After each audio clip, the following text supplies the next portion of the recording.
Hello, Kim. Welcome to the Irrawaddy. Thank you for joining us. Hi, Nian. How are you? After the NLD Deputy Chairman Dr. Myanmar's death in Honda detention this month, people are worried if your mother, Aung San Suu Kyi, would see the same fate like him because she is 79 years old and she has been in detention since February 2021. Do you have any comments?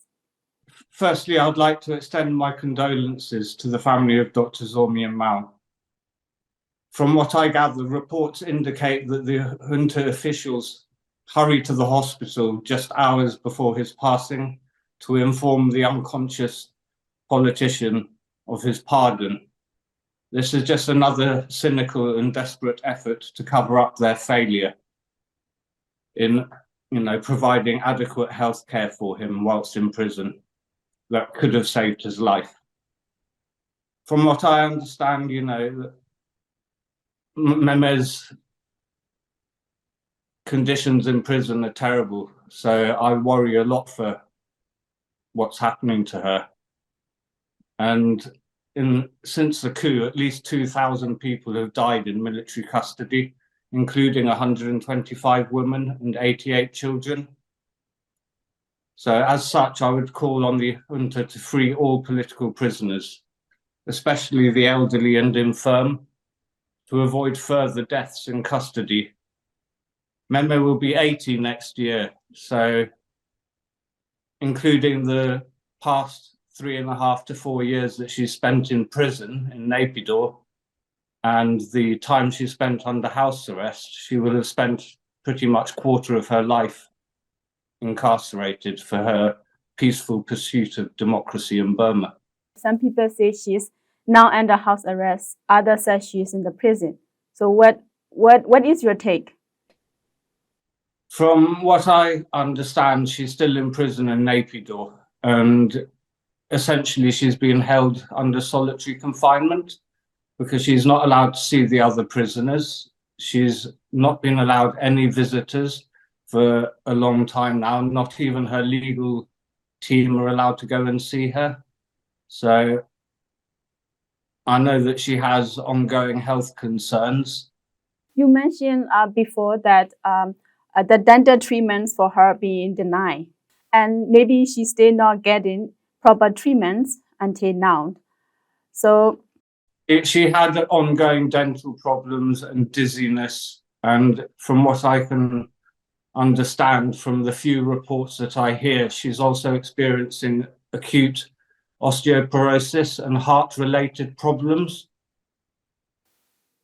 So do you also hear that any update about her other health issues that you mentioned? That's all I've heard really, and it's hard to know what's true and what's not, since none of the reports that come out are verified. Yeah, it's according to Sean Turnell, who is Mehmet's economic advisor, who was also locked up in Naypyidaw prison. The conditions in Naypyidaw prison are horrendous, with rats and mosquitoes and damp cells, overheating. So given Mehmet's ongoing health concerns and the conditions within Naypyidaw prison, I obviously have a lot of worry that she could die in prison. And if she does, then that is due to the military and Min Aung Hlaing's lack of care. The fact is that she shouldn't be in prison at all anyway. All of the charges against her are completely fraudulent. So I again urge Min Aung Hlaing to release my mother and all other political prisoners. Yes. Also, do you have a contact with ICRC? Yeah, but ICRC have been denied access to Mehmet and to all other political prisoners. So if they were to be allowed to see her and verify her condition, that would be something at least. In January this year, you received a letter from her. And have you got any, further communication after that, through this military junta, official channel? No, I haven't received anything. No letter since that one letter. I have sent other letters and a care package, but I haven't had any confirmation that she received that. Oh, how many of the letters and care package have you delivered? Well, there's been a number that have been sent. I don't know how many have actually got through. And I tried to send some from other members of the family as well, and they were all returned to me. So I know that they're not allowing all of the letters to go through. I know that the military have said in the past that they're allowing political prisoners to have visitors and to have letters and communication and care packages, but so far I haven't seen evidence that Memo has received the last care package or the letters that I've sent to her. Also, I know that the military have made it very hard for people to actually see their families in prison. They've made such rules and regulations that it's actually still very difficult for people to visit their families. Yeah. When was the last package that you tried to deliver? It was about 3 months ago, I believe. Until now, Thailand former Foreign Minister Don Pramudwinai has been the only outsider who met your mother in prison. That was in July 2023. Did you reach out to him to learn about your mother? No, I didn't. His reported statement after the junta arranged meeting with Memo was limited to the fact that she was physically and mentally healthy and that she encouraged dialogue. And as a minister in Thailand's outgoing army-backed government, which had strong relationships and long-standing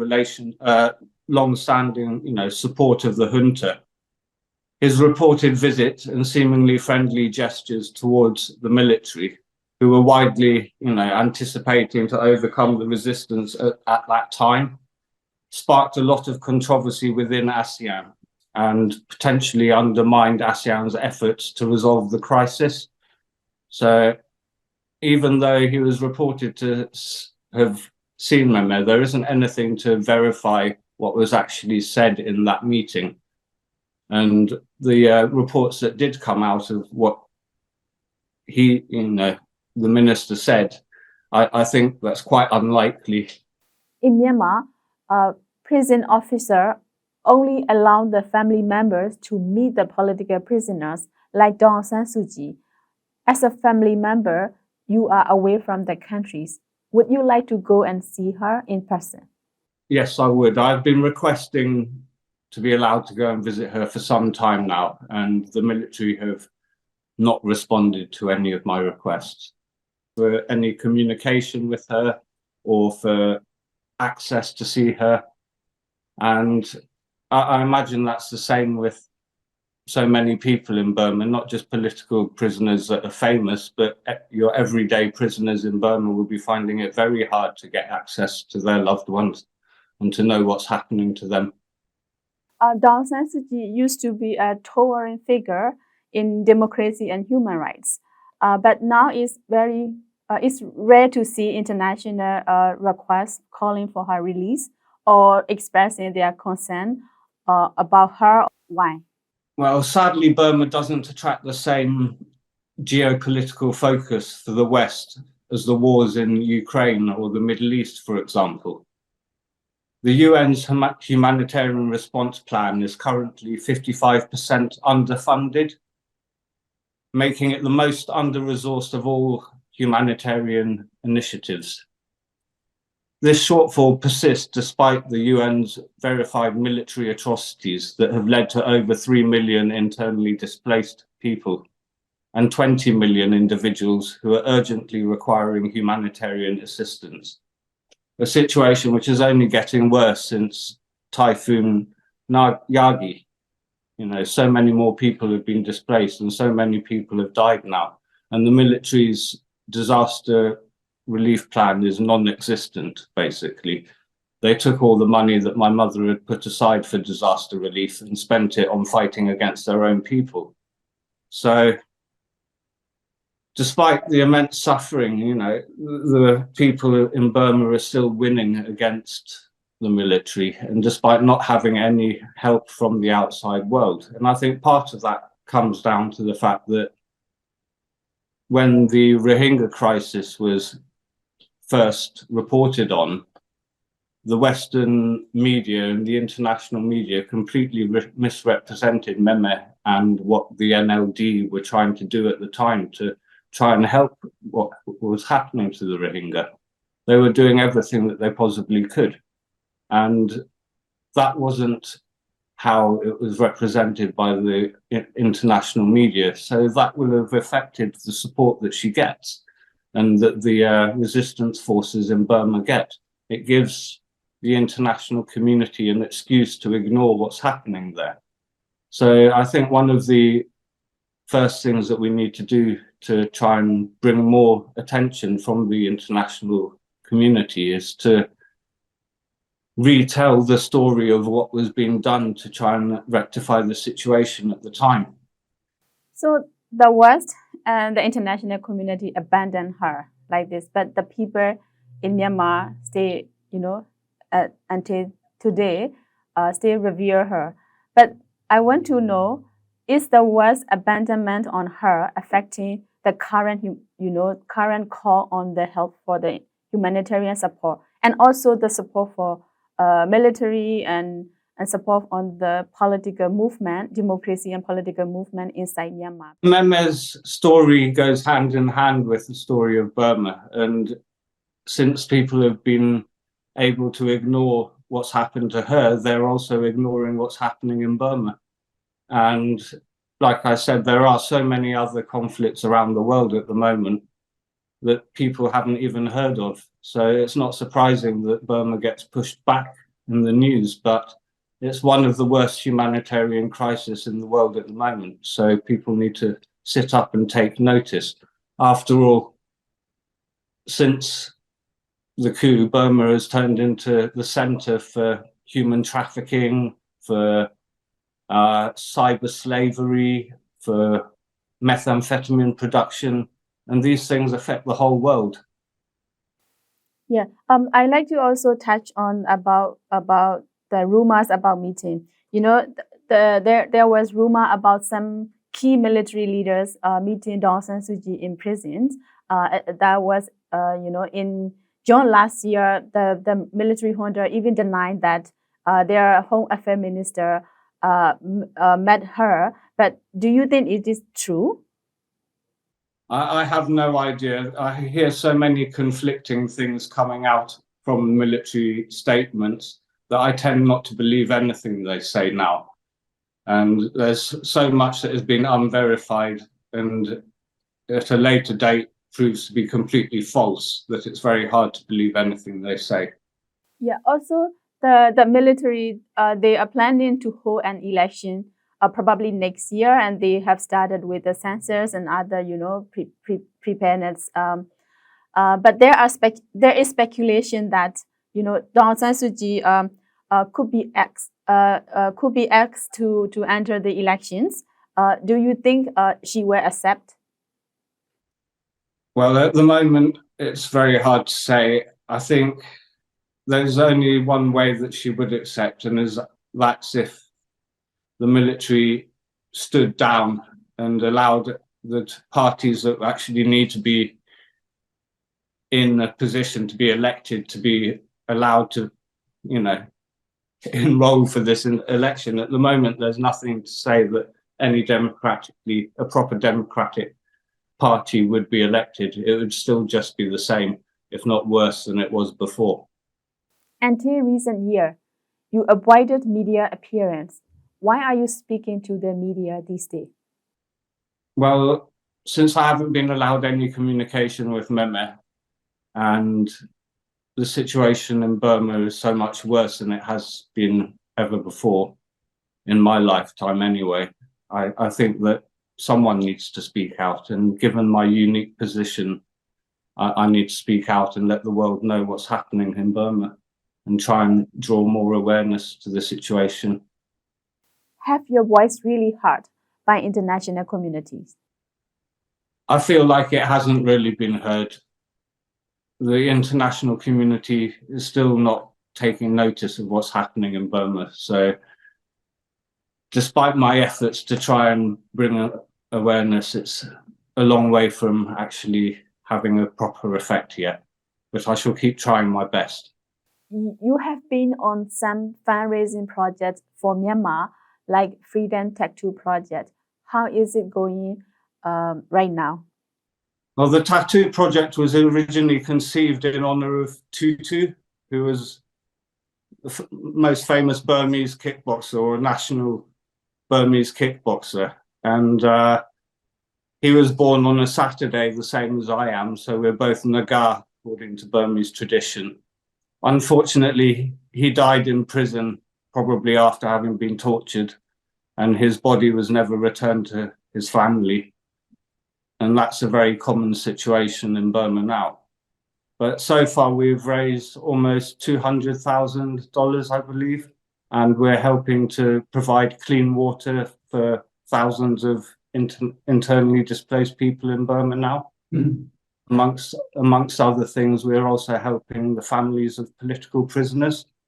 So I hope we shall be able to continue raising money and awareness for helping the people of Burma. If people want to contribute to the campaign, then they can find our Facebook page for Freedom Tattoo for Burma. Yes. Also, do you have any other new campaign planned? In addition to tattoo and then the wood carving that you make? Yes. Well, next year being Meme's 80th birthday, we're doing a campaign in honor of that. So I hope people will support this campaign, and I hope it will bring more awareness of the situation there, and hopefully maybe we shall see Meme and the other political prisoners freed. That would be great. You were apart from your mother for many years. What is the memorable time you had with her in your childhood and before she was taken to the prison in 2021? Well, because the time I've been able to spend with my mother hasn't been as much as I'd like, pretty much all time that I spend with her is memorable. But living with her in Japan when it was just the two of us, even though I was only 7 or 8 years old at the time, that's a strong memory because it was just the two of us. And then when I was with her, when she was first put under house arrest also. So then again, it was just the two of us, really. Yes.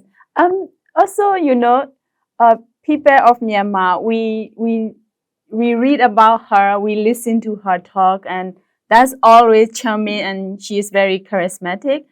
But also people also say she's very disciplined and sometimes call it stubborn lady. How would you describe her?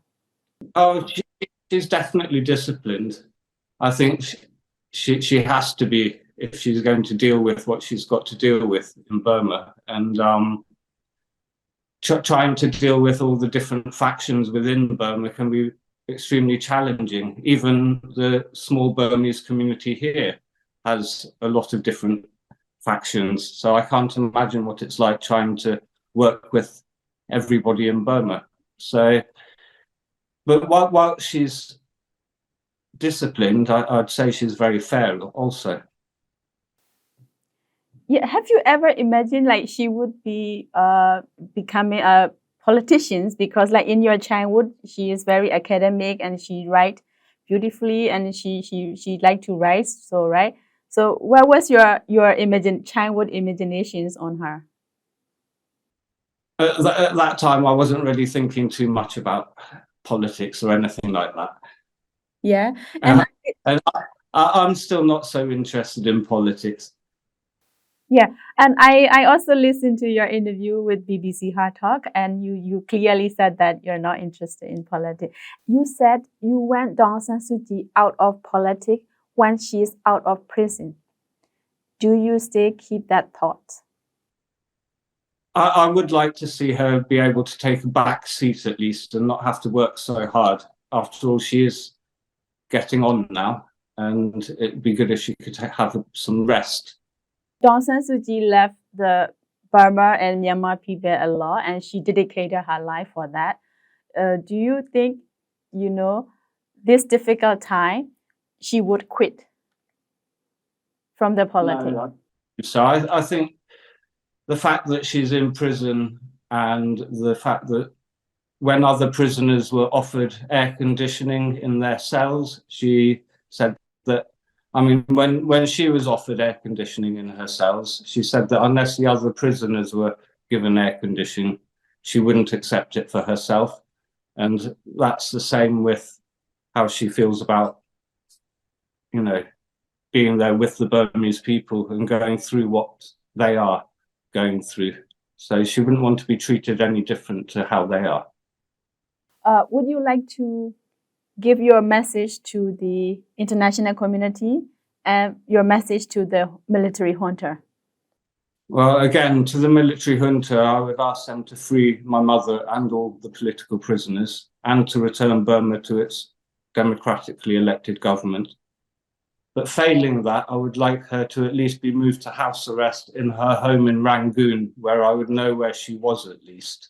Yeah. And would you like failing that, I would at least be like to be allowed to go and visit her and to communicate with her on a regular basis.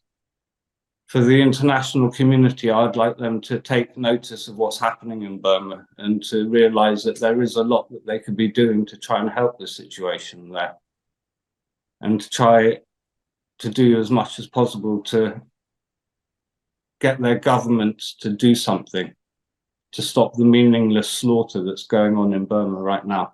Thank you very much, Kim. And Ko Thein Lin. Thank you.